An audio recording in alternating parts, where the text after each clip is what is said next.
Charlie Plata wasn't born with that name. He was simply Charlie, a master builder whose thick, calloused hands told the story of a life dedicated to raising walls and laying bricks under the merciless Mexico City sun. For him, each construction was more than cement and steel. It was a testament to his strength, a symbol of stability in a chaotic world. He was a man of few words, but of broad gestures and an honest smile, who believed in the dignity of hard work as the only true law. His path was simple: wake before dawn, turn dust into homes, and return to the only place he had built, not with bricks, but with love and sacrifice. This was his universe, a small kingdom of dust and sweat, where he was a just and beloved king. His true masterpiece, however, was not in the urban landscapes he helped shape, but within the four walls of his modest apartment. Everything he did, every drop of sweat that ran down his forehead, was a tribute to his wife, Elena, and his little daughter, Sophia. They were the foundation of his existence, the reason his shoulders could bear the weight of the world. It is for stories like Charlie's, which begin with so much hope, that we must continue. We are close to reaching our goal of 1,000 subscribers, and your subscription helps us give a voice to these accounts. Please subscribe to the channel and comment from which city or country you are watching us, so we know how far this journey is reaching. Your help is essential so that this story is not forgotten. The neighborhood where they lived was a labyrinth of narrow streets and colorful buildings, a place where life pulsed with a vibrant and dangerous energy. Children played soccer in the middle of traffic, street vendors announced their products with musical calls, and the smell of street food mixed with the metropolis's pollution. Charlie knew every shortcut, every face, every danger hidden in the shadows. He navigated this landscape with the familiarity of someone who belongs to that ground, aware that joy and tragedy were neighbors living door to door. The city, with its chaotic beauty and latent brutality, was more than a home. It was a living entity that both gave and took, demanding respect and caution from its inhabitants. Upon crossing the threshold of his home, Charlie left the city behind and entered his sanctuary. It was a small space, but filled with Sophia's laughter and the aroma of the dinner Elena was preparing. That night, the sound of his daughter's voice, shouting, "Daddy!" was the only music that mattered. She ran towards him, and he lifted her into his arms, feeling her small body nestle into his chest. The day's fatigue dissipated instantly, replaced by a wave of love so overwhelming it nearly left him breathless. Elena watched him from the kitchen with a smile that was the promise of peace. In that moment, Charlie was not a worker, no longer an anonymous face in the crowd. He was the center of a perfect and irreplaceable universe. The scene, unfolding in his small living room, was a portrait of the purest happiness. Sophia, with her dark hair and bright eyes like her mother's, showed Charlie a drawing she had made at school. 3 figures holding hands under a smiling yellow sun. "This is us," she said with pride, and Charlie's heart filled with a painful tenderness. He praised her, kissed the top of her head, and smelled the sweet scent of childhood. Elena joined them, placing a hand on his shoulder, a simple gesture that communicated all the love and complicity they shared. It was moments like these, mundane and precious, that gave meaning to his entire daily struggle, to all his pains and all his dreams. Later, as he put Sophia to bed, Charlie heard her whisper a prayer taught by Eleanor, asking for protection for her family. He watched her fall asleep, her face serene and innocent, and a sense of vulnerability struck him. He dreamed of giving her a better world, a place where her drawings of smiling suns were the only reality. He wanted to build her a future as solid as the buildings he erected. However, deep in his soul, a silent anxiety gnawed at him. He knew the city outside was a sleeping monster, and his greatest fear was that one day that monster would awaken and come knocking on his door, threatening to destroy the fragile castle he had built with so much effort. That anxiety materialized subtly. Through the window, the distant sound of a siren cut through the night air, a constant reminder of the precariousness of peace. On the living room television, a news report displayed in bold letters the headline about the rising wave of cartel violence, detailing another settling of scores in a neighborhood not far away. Elena quickly turned off the set, and their eyes met for an instant. Not a word was said, but they both felt the chill of the same worry. It was a silent pact, an attempt to protect the bubble of happiness in which they lived, ignoring the cracks that were beginning to appear in the foundations of their world, hoping that evil would pass them by without ever looking in their direction. That night, the last night of his old life, Charlie held Elena with a different kind of strength. It was an embrace that sought to ward off ill omens, a desperate attempt to memorize the feeling of her body against his, the warmth of her skin, the rhythm of her breathing. He whispered that he loved her, and she responded with the same intensity, oblivious to the fact that this was a farewell. They fell asleep in each other's arms, immersed in the illusion of security that love provides. Outside, the lost city breathed in its nocturnal rhythm, a patient beast awaiting the right moment to devour a good man's happiness and spit back a monster forged by the most unbearable pain a soul can know. The tranquility of the night was shattered by the sound of a door being kicked in. 3 shadowy figures invaded the apartment, their faces contorted in masks of greed and cruelty.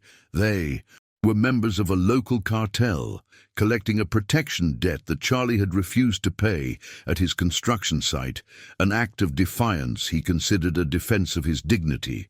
What was a principle for him, for them, was an unforgivable offense. Terror instantly filled the room. Elena screamed, pulling Sophia behind her, as Charlie stood in front of them, his fists clenched, his body transformed into a human shield. The smell of alcohol and cheap cigarettes emanated from the intruders, pervading the sacred air of his home. This was no longer his sanctuary. It had become an arena of horror. The confrontation was brutal and disproportionate. Charlie's strength, accustomed to lifting concrete beams, was useless against armed savagery. He fought with the fury of a cornered animal, managing to hit one of the men, but a sharp blow to the back of his head brought him to the floor. His vision blurred, and he could only watch, helpless, as the nightmare unfolded. The screams of Elena and Sophia merged into a terrifying sound that tore through his soul. He saw the glint of steel, the swift and cruel movement, and then the silence. A deafening silence, broken only by the mocking laughter of the murderers before they left, leaving behind a trail of death and the certainty that they had destroyed not just a family, but the very essence of a man. When he fully regained consciousness, Charlie's world was over. The silence that settled in was heavier than any concrete slab he had ever carried. His eyes opened to a scene of absolute devastation. Sophia's drawing, with its smiling son, lay on the floor, stained with a crimson red that did not belong to a crayon. The smell of gunpowder hung in the air, a funereal perfume he would never forget. He dragged himself across the floor, his body racked with physical pain, but it was insignificant compared to the abyss opening in his chest. He reached the bodies of his wife and daughter, and there, amidst the wreckage of his happiness, grief drowned him, turning his sobs into a silent scream of pure agony. At the police station, Charlie's second death occurred, the death of his faith in justice. He narrated the horror with a choked voice, his empty eyes fixed on a random spot on the dirty wall. The officers listened with a bored apathy, exchanging cynical glances. The questions were perfunctory, the notes scarce. An older detective with a nicotine-stained mustache finally closed his notebook and said coldly that the case would be filed as unsolvable, a neighborhood brawl gone wrong. Charlie tasted the bitter humiliation. He realized that these men, with their uniforms and badges, were not protectors of the law, but mere janitors of corruption, passive accomplices to the evil that had annihilated his life. Justice wasn't blind, it had been bought. As he stepped out into the cold night of the lost city, Charlie was no longer the shattered victim who had entered the police station. Grief had crystallized into a cold, cutting fury.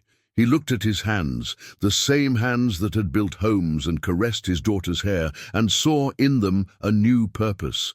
If the system was the accomplice, he would be the judge. If the law was a sham, he would become his own law. At that moment, under the sickly glow of the city lights, he made a silent vow over the invisible graves of his wife and daughter. He would hunt down every single person involved, not to bring them to a justice that didn't exist, but to deliver them to hell personally. That decision changed everything, and if you believe a man pushed to the limit has the right to fight back, subscribe to follow Charlie's dark journey. Charlie's metamorphosis began in the silence of his empty apartment. He sold the furniture, Elena's clothes, Sophia's toys. Each object was an anchor to a pain he needed to convert into fuel. The money was used to buy a detailed city map and cheap surveillance equipment. He quit his old job, disappearing from the life he had known. He spent his days and nights in the darkest corners of the lost city, listening to drunkards' conversations in bars, paying informants with his meager savings. The master builder, who once studied building blueprints, now studied the architecture of the underworld, searching for the name of the weakest link in the chain that had destroyed his world, the first brick he would tear down in the demolition of their lives. His first target was an insignificant dealer named Hector, whose only distinction was having been one of the invaders of his home. Charlie watched him for weeks, learning his pathetic routine, the same streets, the same bars, the same empty arrogance. Each day of observation was torture. Hesitation gnawed at him.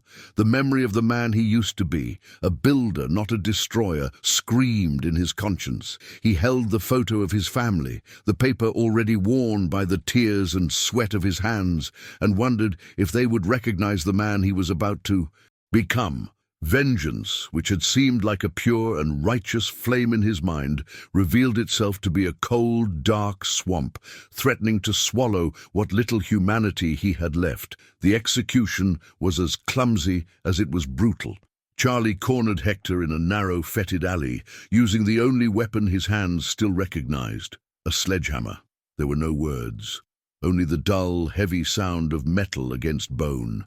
It was an explosion of blind, uncontrolled, and viscerally human fury. Blood splattered, staining Charlie's face, and the warm, metallic smell suffocated him. When Hector fell, lifeless, the ensuing silence was filled by the sound of Charlie's ragged breathing and the echo of what he had done. He staggered away and vomited violently, expelling not just the contents of his stomach, but also the last particle of the man he once was. Hector's ghost haunted him for days. He saw the man's terrified face in every shadow, heard his last gasp in every gust of wind. On a night of despair, he sought out Padre Ramirez, the old priest from his neighborhood. He sat in the back of the empty church, but not to confess. He wasn't seeking absolution, but a connection to his past, a word that could anchor him to his old self. The priest spoke of forgiveness and God's mercy, but his words sounded hollow, like echoes in an abyss.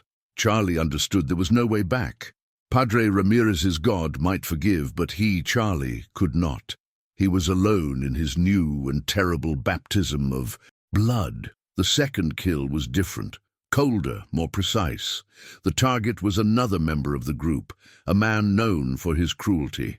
This time, there was no hesitation. Charlie used his knowledge of the city to set a trap in an abandoned construction site, a setting he knew better than anyone. After the act, he left a single silver coin on the body, a gesture born from a dark impulse. It was a symbolic payment, a seal of his new identity. From that moment on, he was no longer Charlie, the grieving builder. He was Plata, the collector of a debt that could only be paid with life. With each new act, the legend began to be forged in the city's dark streets. The news spread like wildfire. The media, hungry for sensationalism, dubbed him El Justiciero de Plata, the Silver Vigilante. To the powerful and corrupt, he was an anonymous threat, a serial killer.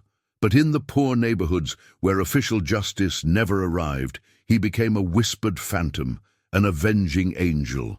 People began leaving silver coins at crime scenes as a sign of support, a silent prayer for more cleansing. Charlie, hidden in the shadows, observed this reaction with a cold detachment. He sought no one's approval. The people's clamor was no comfort, only the distant echo of the collective pain of a city abandoned to its fate, a pain he knew intimately. It was then that Detective Morales entered the scene. A man in his early 50s, with the weariness of the world etched on his face and a cigarette always dangling from his lips. He hated bureaucracy, despised ambitious rookies, and above all, loathed the corruption that rotted the force from within. When assigned to investigate the series of murders marked by the silver coin, he immediately realized this was no gang war. There was an intelligence, a precision, and a personal fury to these acts. Morales felt an unsettling chill. He was hunting a monster, but a monster who, in a terribly twisted way, was doing the dirty work the police themselves refused to do. While Morales began connecting the dots, Charlie continued his relentless hunt, methodically climbing the cartel's hierarchy. He turned the city into his weapon. He used service tunnels to move unseen, sabotaged elevators in luxury buildings, and created deadly traps in abandoned warehouses, using his knowledge of physics and engineering with lethal precision. Each kill was a statement, a demonstration that no one was safe, no matter how high their walls or how many bodyguards they had. He was no longer just a man with a sledgehammer. He had become an urban predator, perfectly adapted to the labyrinth of concrete and steel he had helped build. Morales arrived at another crime scene. The target was a cartel lieutenant, found in his luxury car at the bottom of an elevator shaft. The detective analyzed the scene with a mixture of horror and reluctant admiration. The cables had been cut with surgical precision, the emergency brake system disabled. It was the work of someone who understood mechanics, material stress, breaking points. It was not the work of a common thug. Morales felt he was in a silent dialogue with the killer, a macabre chess game where each move revealed more about the mind behind the brutality. He began searching for victims of unsolved violent crimes, someone with the technical knowledge and a motive strong enough to start a private war. In the midst of his dark crusade, Charlie's humanity was tested. While staking out a cartel meeting point, he witnessed thugs trying to kidnap a family that was in the wrong place at the wrong time. The child's cry, the desperation in the mother's eyes, all of it was a mirror of his own tragedy. An impulse he thought was dead reacted. Moving like a ghost, he neutralized the attackers with brutal efficiency, saving the family. When the trembling mother tried to thank him, he just retreated into the shadows, his face hidden. The act of saving painfully reminded him of what he had lost, and forced him to wonder, was he cleaning up the city, or just filling his own void with the blood of others? Far from the alleys and construction sites, in a penthouse of glass and steel overlooking the entire lost city, El Sombra received the news of another of his men's death. He was a businessman, charismatic and impeccable in his expensive suit, who treated violence as a mere variable on his profit spreadsheets. To him, Plata was not a force of nature or a specter of justice. It was a logistical problem, an annoying anomaly that was affecting his profits and drawing unwanted attention. With the coldness of a CEO deciding on a staff cut, he gave a simple order to his head of security. "Find this insect and crush it. Bring me his head on a silver platter." The hunt had been reversed. Charlie, accustomed to being the predator, now felt the weight of being the prey. El Sombra mobilized his vast network of informants and assassins. The streets that were once his hunting grounds now seemed to close in on him. The tension was palpable. Every shadow seemed to hide a threat. Every sound was a harbinger of death. Charlie's advantage was that the cartel was looking for him in the wrong places, expecting a rival criminal, not a phantom worker who knew the city's foundations and sewers like the back of his calloused hand. He became even more reclusive, more paranoid, understanding that a single mistake would mean the end of his journey. The mistake almost happened on a rainy night. An ambush awaited him in an old marketplace. The shootout was quick and chaotic. Charlie, using his wits and the environment to his advantage, managed to escape, but not before taking a grazing bullet to the ribs. The pain was sharp, a burning reminder of his mortality. He took refuge in one of the many buildings under construction that dotted the city, a concrete skeleton where the wind howled through the window openings. There, alone in the darkness, he tended to his wound with the few resources he had, feeling the warm blood run through his fingers and the icy loneliness of his private war. As the blood flowed, he found a broken piece of mirror on the floor. The reflection that stared back was that of a stranger. The eyes, once filled with a tired kindness, now burned with a feverish, haunted intensity. The face was thinner, marked by scars and lack of sleep. The lines of expression were no longer from laughter, but from permanent pain. He didn't recognize that man. That specter forged by violence. The image of Elena and Sophia surfaced in his mind, and for the first time he wondered if they would be afraid of the monster he had become to avenge them. The doubt was a wound deeper than the bullet in his flesh. Meanwhile, Detective Morales found the thread. Sifting through cold case files, he found the case of a master builder named Charlie, whose family had been brutally murdered months earlier, a crime filed as unsolvable by his colleagues. The profile fit, the technical knowledge, the overwhelming motivation.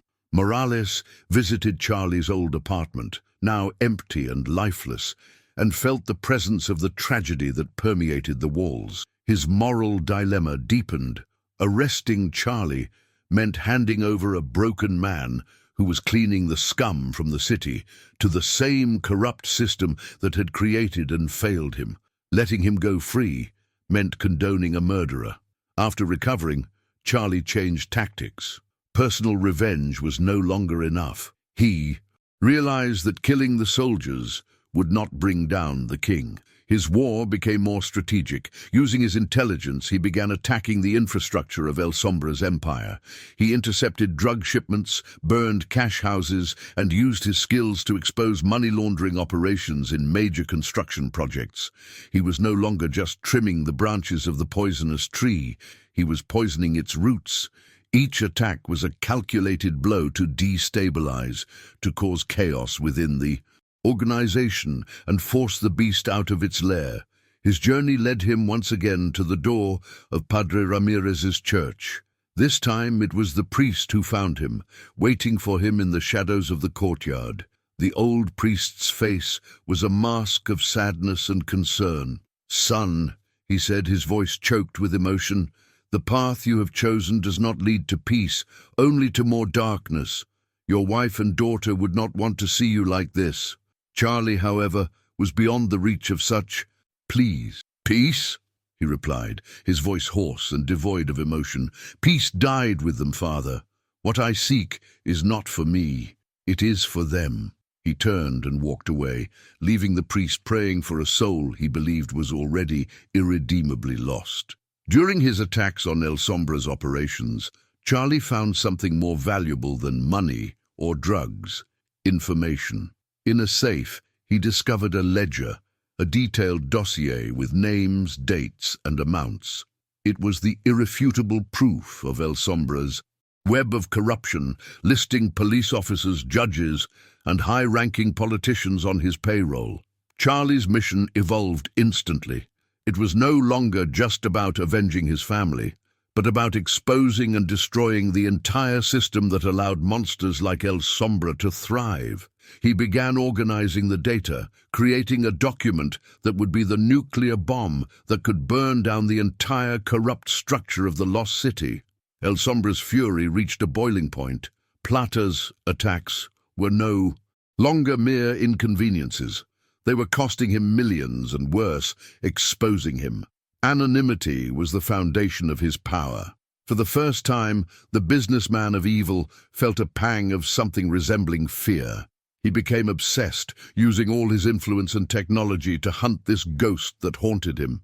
He put a multi-million-dollar bounty on Plata's head, flooding the streets with assassins and informants, turning the entire city into a deadly trap. The game was no longer about business.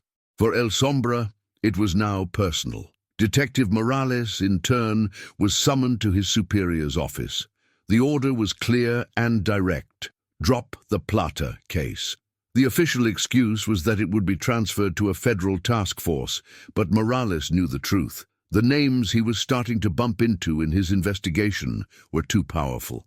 His own bosses were on El Sombra's payroll. That warning, however, did not intimidate him. On the contrary, it solidified his resolve. If the system was rotten to the core, he would act outside of it. He was no longer hunting Charlie to arrest him, but to get to El Sombra, hoping somehow to save what was left of both men. Charlie's perseverance finally paid off. By cross-referencing information from the dossier with his knowledge of the city, he discovered the location of El Sombra's fortress, a luxurious and isolated estate built like an impenetrable bunker. It was there that the cartel king hid, surrounded by a private army. The final battle was approaching.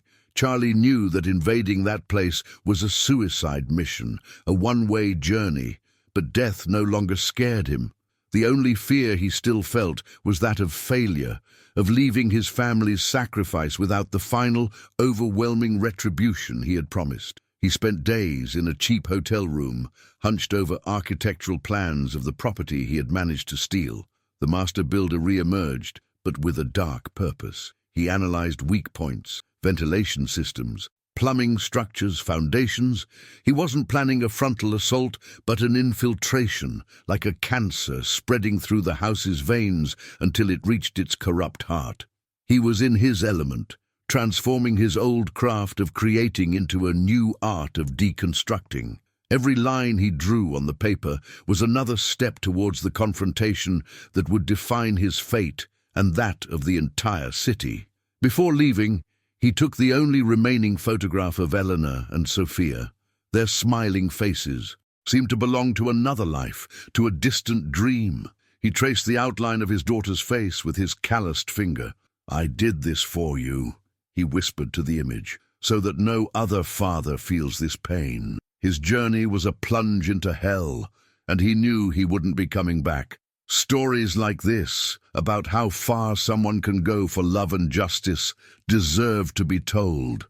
Your support, by subscribing to the channel, is what allows us to keep bringing these accounts, ensuring that the sacrifice and struggle of people like Charlie are not in vain. Meanwhile, acting on his own investigation and an anonymous tip he suspected came from Plata himself, Morales also discovered El Sombra's location. He didn't report it to anyone. He took his service weapon, his badge, and left, knowing he was breaking every protocol. He wasn't going to make an arrest, but to intervene. In his mind, he hoped to find a way to stop the carnage, to offer Charlie one last, unlikely chance at redemption, and at the same time ensure that El Sombra finally faced some kind of justice, even if it was the kind that came from the barrel of a gun. Night fell over the lost city. Charlie geared up in silence. His tools were no longer shovels and hammers, but modified weapons and homemade explosives. He wore dark clothes, his face covered by a shadow that was both physical and spiritual. He was no longer a man, but a purpose embodied. Every step he took towards his enemy's fortress was firm, determined. There was no more anger, only a cold emptiness and an unshakable resolve. The builder was heading to his final demolition, ready to bring down the last pillar of evil that had destroyed his life, even if it meant being buried along with the rubble. El Sombra's fortress was a labyrinth of concrete and surveillance, but to Charlie it was just another construction. He moved through the mansion's bowels with a ghostly familiarity, exploiting ventilation ducts and service passages that were not on. The security blueprints. Silence was his ally, and every guard he neutralized was dispatched with the cold efficiency of someone who no longer felt anything. Not anger, not fear, not pleasure. He was not a soldier, but a virus infiltrating the system, moving up floor by floor, getting ever closer to the corrupt heart he had come to stop. The air was thin and charged with an almost electric tension, the oppressive silence that precedes the final storm of a life dedicated to revenge. Finally, he reached the door to El Sombra's office. He slipped inside and was met with a scene of surreal opulence. Priceless works of art adorned the walls, and a panoramic window displayed the lost city like a carpet of lights at its master's feet. And there he was, El Sombra, sitting in a leather armchair, a glass of whiskey in hand, as if expecting a business guest. He showed no surprise, only an amused contempt. "So the ghost finally appears," he said, his voice calm and venomous. "I must admit you've caused more trouble than expected for a simple bricklayer, but every show has an end." The confrontation began not with a gunshot, but with the arrogance of a man who believed himself untouchable. "Do you remember them?" Charlie's voice was gravelly, a sound that barely seemed human. "My wife? My daughter?" El Sombra took a sip of his drink, thoughtful for a moment before smiling cruelly. "Ah, yes, the collateral damage. A minor operational cost. People like you are replaceable, necessary to maintain order." Those words were the final spark. The fury Charlie had kept under control exploded. He lunged forward, and the luxurious room turned into a savage arena.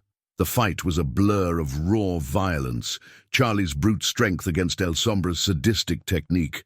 Glass shattered, furniture was overturned, and the blood of both men began to stain the Persian rug. Charlie, driven by a pain that transcended the physical, gained the upper hand. He pinned El Sombra against the panoramic window, the glass cracking under the impact. With his hands on his enemy's neck, he saw in his eyes for the first time the glint of fear. Vengeance was a squeeze away. It was at that exact moment that the door burst open, and Detective Morales entered, gun drawn. "Stop, Charlie!" he yelled, his voice firm but full of desperation. The scene froze in an impossible standoff. The Avenger, his prey, and the law, all a second away from a decision that would change everything. El Sombra, seeing the badge, began to laugh, a gurgling, insane sound. Well, justice has arrived to save me." Morales's plea echoed in the tense room, a last attempt to rescue Charlie's soul from the abyss. "Don't do it. Don't become the same thing he is. Give him to me. The dossier, we can bring them all down, the right way." For an instant, the detective's words seemed to strike a nerve. Charlie looked at his own hands, covered in his enemy's blood, and the faces of Elena and Sophia flashed in his memory. What would they say? What would they want him to do? Hesitation overcame him, a furious conflict between the promise of revenge that had driven him for so long, and the last vestige of the good man he had been, who called for a justice that was not synonymous with murder. That hesitation, however, was merely the prelude to his final choice. He was no longer the man who believed in the right way. The system's justice was a joke to him. Releasing El Sombra's neck, he took a step back. Morales relaxed his finger on the trigger, believing he had won. But in a swift and precise movement, Charlie grabbed El Sombra and, with a brutal knowledge of anatomy and all the strength of his arms, applied a violent twist. A crack echoed through the room, louder than a gunshot.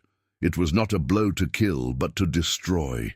He broke El Sombra's spine, a sentence of his own making, a lifetime trapped inside a useless body, a monster caged in his own flesh forever. El Sombra collapsed to the floor, a sack of broken bones, his eyes wide with silent horror. He was alive, but his life as a king was over. Charlie Plata, panting and bleeding, turned to a shocked Morales. He walked to the detective, took the dossier he was carrying, and threw it on the floor at the feet of the law. "There is your justice," he said, his voice void of any emotion. "You can have what's left." Without looking back, He headed for the broken window and, limping, disappeared into the darkness of the night. He left behind an empire in ruins, a crippled villain, and an honest cop with the tools to clean up the city, but with a soul heavy with the terrible price that had been paid. Detective Morales stood frozen amidst the carnage and ruined luxury, the dossier in his hands feeling heavier than a gun. At his feet, El Sombra, the untouchable, whimpered, not from pain, but from humiliation. In that moment, Morales didn't see a criminal to be arrested, but the end result of an equation of pain and abandonment. He picked up his radio and made the call that would change the fate of the lost city, not following protocol, but an instinct for justice that had been awakened by a monster. The arrests began that very night, a shockwave that rose from the streets and struck the highest echelons of power, all thanks to the evidence left behind by a ghost the system itself had created and then condemned to be forgotten. In the months that followed, the city held its breath. Politicians resigned, judges were impeached, and dozens of police officers were discharged. El Sombra's empire, built on fear, crumbled like a poorly constructed building. The man himself was transferred to a prison hospital, sentenced to spend the rest of his days staring at the ceiling, a living monument to his own arrogance. Charlie Plata's name never appeared in any official report. Instead, the legend of El Justiciero de Plata deepened into the city's folklore. He became a specter, a whispered warning to those who thrive in the darkness, the grim proof that sometimes justice finds a way, even if it's a path paved with cruelty. Far away, in an anonymous coastal city, a man with haunted eyes tied rebar under the sun. His hands, still calloused, moved with their usual precision, but the soul behind them was empty. Charlie had fulfilled his promise. He had avenged his family, but victory brought him no peace. He felt nothing but a deep, infinite weariness. At night, he no longer dreamed of his daughter's laughter, but of the snap of bones and the smell of blood. He had eradicated the evil that destroyed his life, but in the process, the poison had seeped into his own veins. He was free, but his soul would forever remain a prisoner of the monster he had become. Charlie Plata's journey leaves an unsettling question hanging in the air. Was what he achieved justice, or just a more elaborate form of revenge? By fighting the city's monsters, he became one of them, proving that violence, even when born from righteous. Pain is a cancer that consumes everything, including the soul of the one who wields it. His story is the tragic reflection of a society where institutions fail so spectacularly that they force good men to take terrible actions. He was neither a hero nor a villain. He was a symptom, an inevitable consequence of a lawless world, a dark warning about the ultimate price paid when one stares too long into the abyss. Charlie's legacy lies not in the blood he shed, but in the fragile, stained hope that was born from the ruins of his war.